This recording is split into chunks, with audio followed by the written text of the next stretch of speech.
Hello! So today I wanted to do a get to know me video, but based on my birth chart. So I do want to preface this by saying I know that right now the majority of people watching my videos are people that I know pretty closely, pretty personally, like family and friends.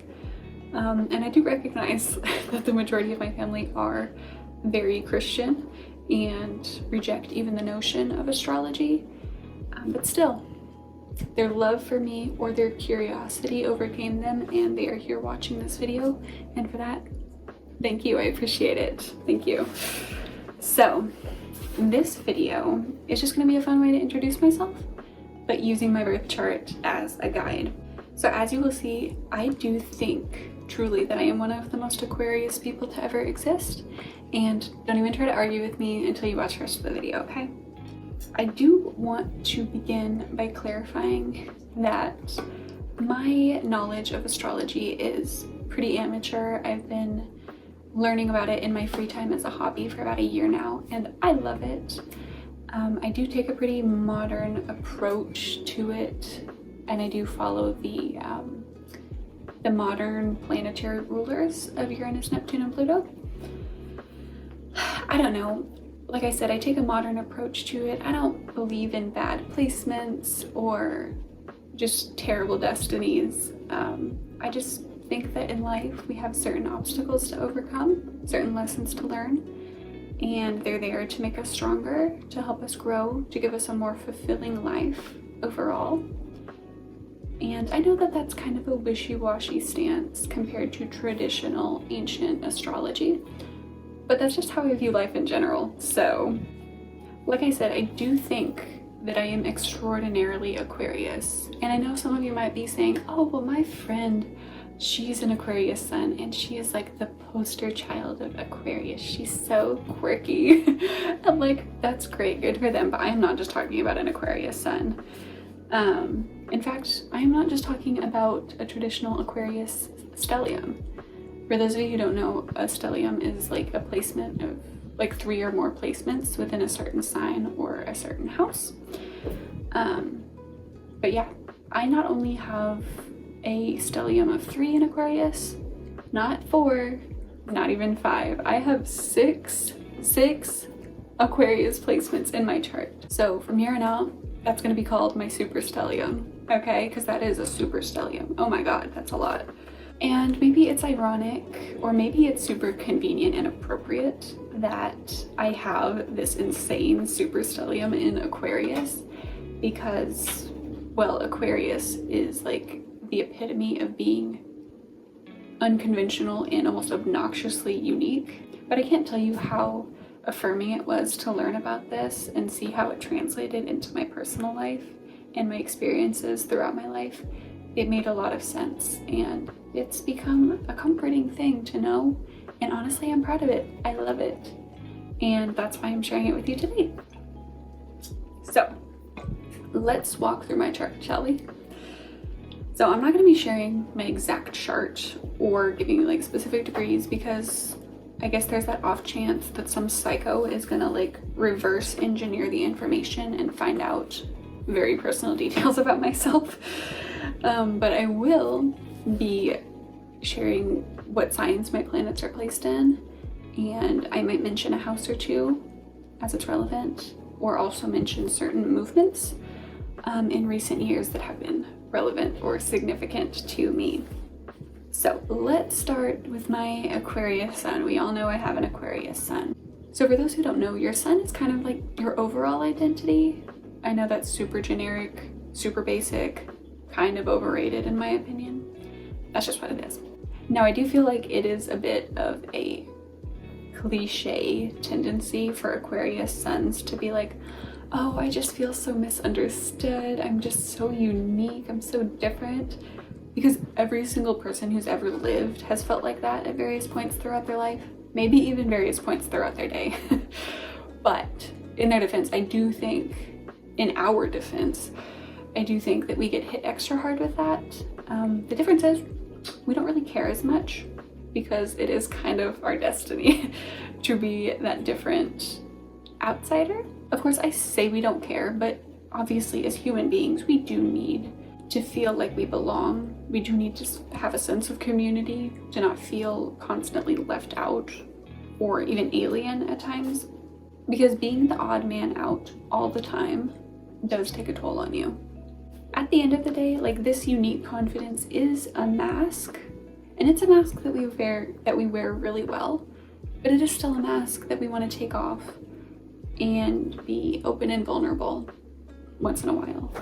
I mean, everyone's sun sign is really a mask if we're thinking about it. So I feel like the key to embracing our uniqueness and feeling at home is not by being surrounded by people who are like as weird and zany as us, but it's to just be surrounded by those people who accept your unconventionality and just let you be a little weird. They don't have to understand it, but as long as they accept you, what a lovely feeling that is. Because the key that I think people need to remember about Aquarius is that although we are kind of destined to be black sheep, we are very community and humanity driven. I think that our uniqueness is not there as a way to separate us and distinguish us from others, but actually help others and lift others up with our unique ideas. So next up is my Sagittarius moon. So your moon rules over your emotions, your vulnerability, kind of that hidden but authentic side of yourself that only people who are close to you really get to see. I was a bit in denial when I first learned about my Sagittarius moon because I am so overrun with Aquarius placements. Having a Sagittarius moon felt like insanely frivolous to me. So I was in denial. But I did look back at those experiences with people that I felt close with, where that like expansive, humorous, impulsive, incredibly resilient side of myself came out.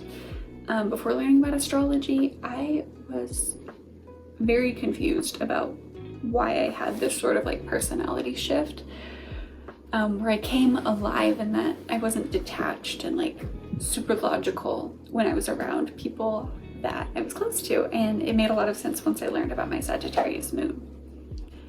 As I've continued to learn about astrology, I realized that Sagittarius and Aquarius are like an excellent team, and that's relevant for me, as you will see in the rest of the video, as I have a lot of Sagittarius placements. I have a stellium in Sagittarius as well, so I definitely need a good pair there, and I got one, so I'm grateful for that.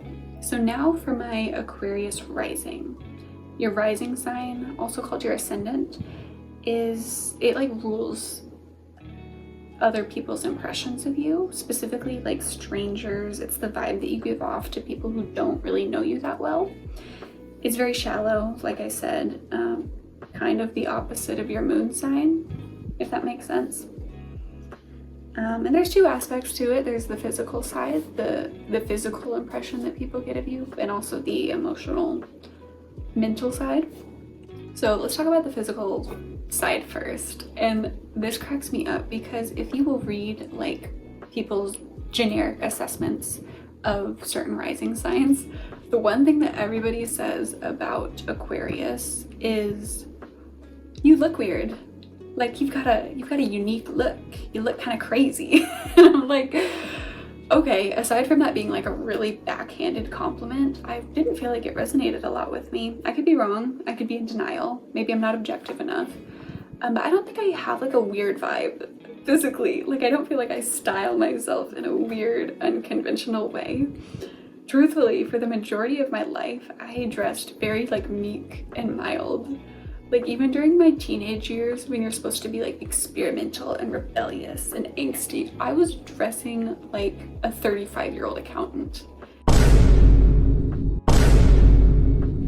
Now, unless you want to talk about my turban phase,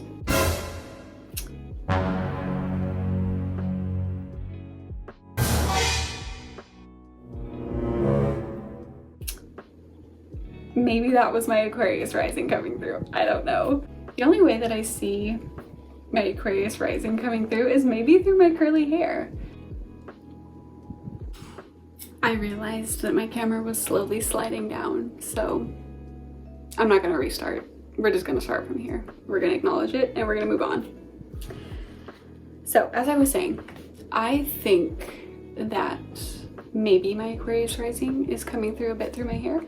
Curly hair is not super unique, but I do think it's like very charmingly rebellious. Like it will defy gravity at times. It's cute, it's funky, very Aquarius. And I think maybe my curls have an extra bit of that spunk. Not because they're like particularly wild, but like finger curling, like a tried and true method that curly girls all around the world use, just does not work on my hair. Like my hair will reject it immediately. So maybe that's the way that my body's just displaying Aquarius energy. I'm not sure. And being a soft autumn palette makes it even more difficult to like embrace this quirky Aquarius energy, because I don't know, a soft autumn palette is like by definition muted and calm and mild and just very just universally pleasant. Like you're not gonna put people off with it.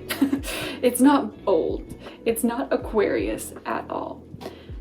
Even so, I'm trying to add a little more funkiness, a little more spunkiness to my style. It's fun. Nothing too crazy, but a little. So regarding my non-physical side of the rising sign, to strangers, I am very standoffish, and for that, I am sorry. If you met me in the past and you don't know me super well, I'm sorry. I'm not a jerk, I promise. I'm just very detached. That Aquarius energy, when it's in a rising sign, I feel like it comes off as very detached. And so it just takes a while for you to unlock that like warm Sagittarius energy that you get through my moon sign. And I do recognize that not a lot of strangers make it to that point because of that very distant energy. So when that happens, it kind of just reinforces that like black sheep destiny that an Aquarius has, because it's like you're so detached, and so that just pushes people away, and that just makes you more detached, if that makes sense. So sorry to strangers who meet me. So Mercury is the planet that rules communication and learning, and as you guessed, my Mercury is in Aquarius. Oh boy. So I do think that I am a pretty good, pretty effective communicator in general. And maybe my most unconventional trait in how I communicate and learn is that I use a lot of analogies. And I think that analogies, mine can be very far-fetched at times and hard for people to follow along with. I think that that's very much Aquarius coming through, those weird analogies. The thing is, my Aquarius also brings with it immense conviction and humanitarian duty. And so when you combine that with my other Sagittarius placements that make me hell-bent on wisdom and finding the deeper meaning, you're in for a treat for sure, because I will leave like no stone unturned. Aquarius is an air sign, Sagittarius is a fire sign, and the way I describe myself in these moments of like immense passion is a fire tornado. Air, fire, intense. And you know, that word is a bit of a double-edged sword, because I've been told many times, mainly as an insult, that I am too intense, and you know, you're probably right. But don't bring me down, man. Bringing the monk down, man. Bringing us all down. And not only that, my Mercury was, as it often is, in retrograde at the time of my birth. So I feel like that adds an extra level of difficulty in getting my ideas across. Even though I think I'm a pretty good communicator, it's just something about it coming out of my mouth makes certain people not listen or grasp it. Because I am plagued with the experience of me communicating something very clearly, very concisely, very passionately to someone, and they will immediately dismiss it, immediately reject it, and then they will come to me later 100% agreeing with what I said after someone else says it. And I'm like, I told you this before. Like, what is it about the fact that it comes out of my mouth that makes you reject it? I'm not sure. But it does make me feel like I am crashing full speed into a brick wall at times. Not all the time. Just certain personalities my communication style does not gel with. Like, to the point it makes me feel like I'm going a little crazy, because I will like actually ask out loud, genuinely, am I speaking English right now? Because to me there's no other reason why this is like not computing. So don't even get me started on my Aquarius Mercury. So now on to my Aries Venus. Venus rules like your material possessions, pleasure, love. If that is not me, I don't know what is, because your girl gets things done. Your girl has no time for nonsense. Your girl initiates things. But it can definitely come with a double-edged sword, especially in romantic relationships, because by default, and I am overcoming this, but I will say by default, I am very driven by momentum. And so to me, if we are not charging forward at full speed, we're moving backwards, and that scares me, but that's not true. And it's taken a healthy relationship to teach me that you don't have to be charging forward full speed at all times to be okay. I'm learning to feel safe in the stillness. So that's my Aries Venus journey. Now my Mars is in Sagittarius. So Mars rules like your drive, your energy, your intensity, your more animalistic instincts. Mars is kind of like the masculine, whereas Venus represents like the feminine. So this is like a well-meaning but also very fiery tornado for me. It definitely brings in my more impulsive side, because I'm just a fun-loving Sagittarius when it comes to Mars. I get a lot of ideas and I do implement them often.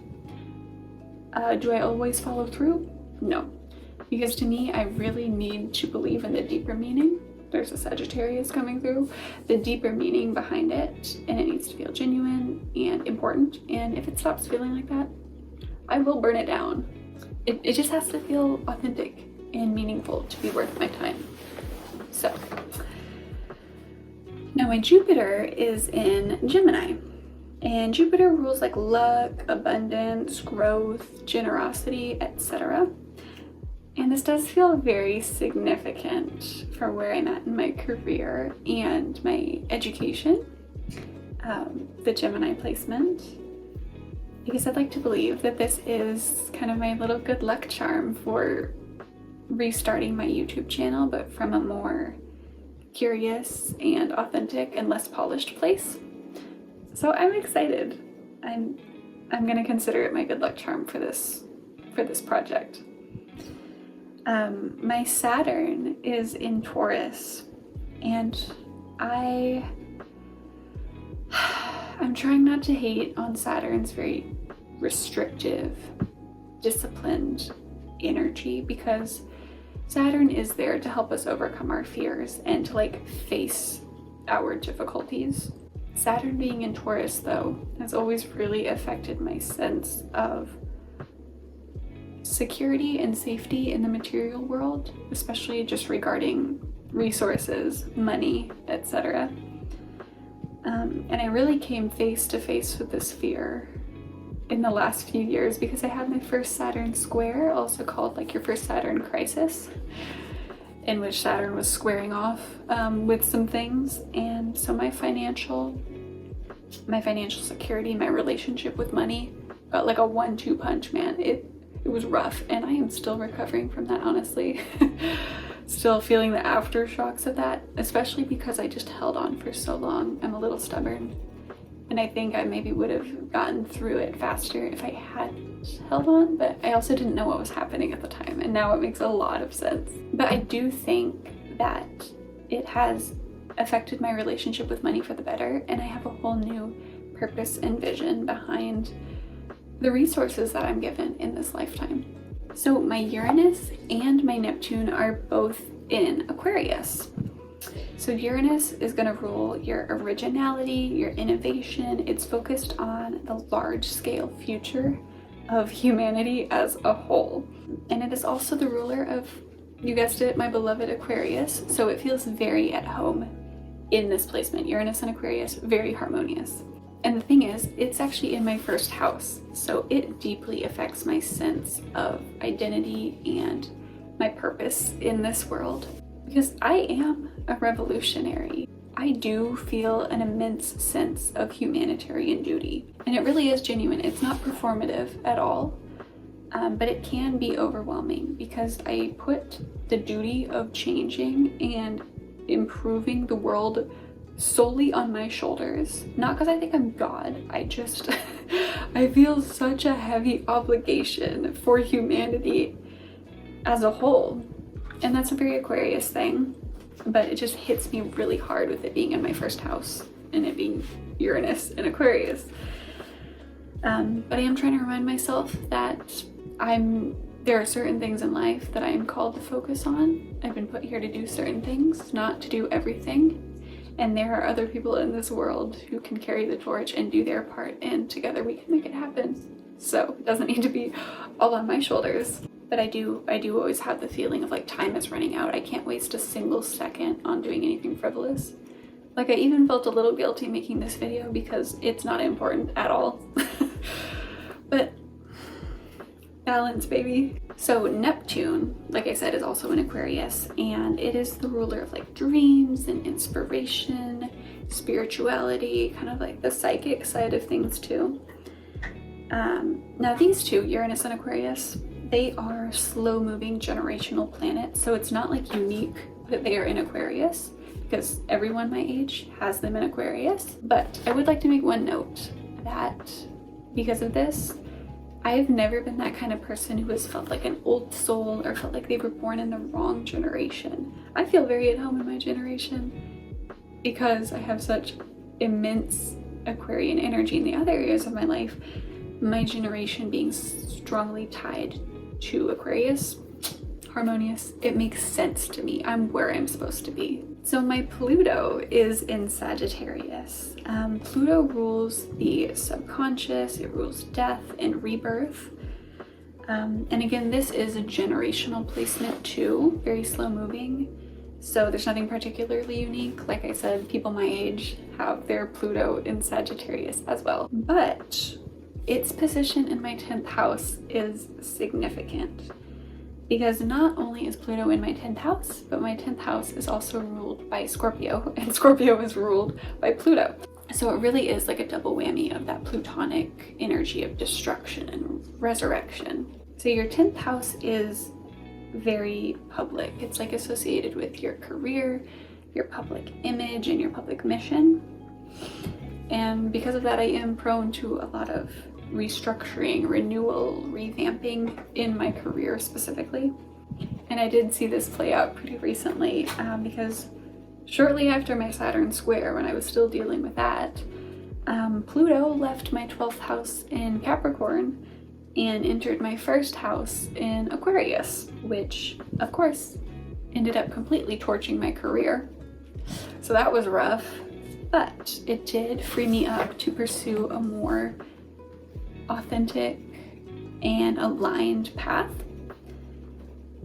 And so yeah, Pluto does bring with it a lot of endings. And I think when people hear about Pluto being like the ruler of death, they get really scared. But it's a part of life. It's a part of reality in this universe. And it also brings with it the resurrection, the life and renewal afterwards. So it brings endings, but it brings new beginnings. And I am excited because right now I'm in that new beginning phase. So we'll see what comes of it. So my 6th and final Aquarius placement is my Black Moon Lilith. Just Lilith for short, we'll say. So Lilith is all about the dark, repressed parts of ourselves, like the rejection, the shame, the defiance. Very dark. But very important and very real in our reality as humans. So because it's an Aquarius, I feel like it really illuminates my burden of being so intensely Aquarius, because it can be isolating. My life has often felt very lonely, especially when I was younger and didn't have the confidence that I do now. And my Lilith is also in my 12th house. And the 12th house is associated with the dream world, the hidden, the spiritual. So I do see this manifesting a lot in my nightmares. Rare as they might be, there is a common theme to them that ties in with this. But this placement is very, very private, I would say. So I'm gonna leave it at that. So finally, my North Node is in Cancer. So your North Node is basically your destiny in this lifetime. It's like your biggest lesson, like the part of you that is so foreign and unfamiliar, but the most fulfilling when you finally get it. So obviously, if you've been paying attention, a Cancer placement out of nowhere in relation to the rest of my chart is kind of wild.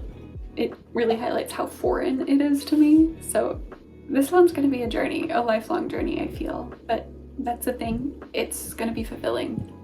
Not like a struggle, but it's going to be fulfilling. So having some watery Cancer energy to tone down my fire tornado, it sounds nice. I can't lie. I feel like I need a little bit of that. So that is my birth chart in a nutshell. I do think that the very concentrated placements are unique because not only do I have the 6 like super stellium in Aquarius, I have a stellium in Sagittarius, I have a stellium in my 1st house, and I have a stellium in my 10th house. So I am at times envious of people who have more variety and diversity in their birth charts. Like my cousin, for example, I love to look at her birth chart because it's gorgeous. It's like beautifully spaced out. It's like a wheel that will help her roll through life effortlessly. Maybe not effortlessly, but smoothly, I guess you could say. My birth chart, I don't know. I feel like it's kind of like trying to drive a car with triangular wheels. It's possible. Might be a little bumpy though. But there is a popular belief that your birth chart like shows what you need to master in this lifetime, and that high concentrations in specific areas kind of indicate the things that you have already mastered in past lifetimes. So if there's no placements over here, well, you've already gotten that in past lifetimes, so you don't need to work on it in this life, if that makes sense. So basically your chart narrows as your soul progresses on its journey. So maybe I'm not an imbalanced person, maybe I'm just really enlightened. I don't know, but I like the sound of that, so I'll accept it. I really do love talking about astrology.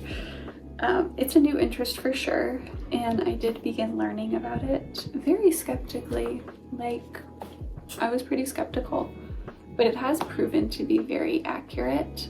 I know some things in life can be like a self-fulfilling prophecy, but in my case, like the Saturn square that I talked about and then Pluto moving into my 1st house, I learned about all of those things after the fact, but those dates were really specific, really spot on. So I don't think a skeptic could look at that and be like, oh, well, you just manifested it because you believed it was going to happen. Like, you made it happen subconsciously. I didn't know about it until afterwards, so I don't know. I'm not going to tell you what to believe, but it's pretty convincing. Regardless, I enjoy it, and that's what matters. And I hope you enjoyed this video too. So I will see you in the next one. Bye!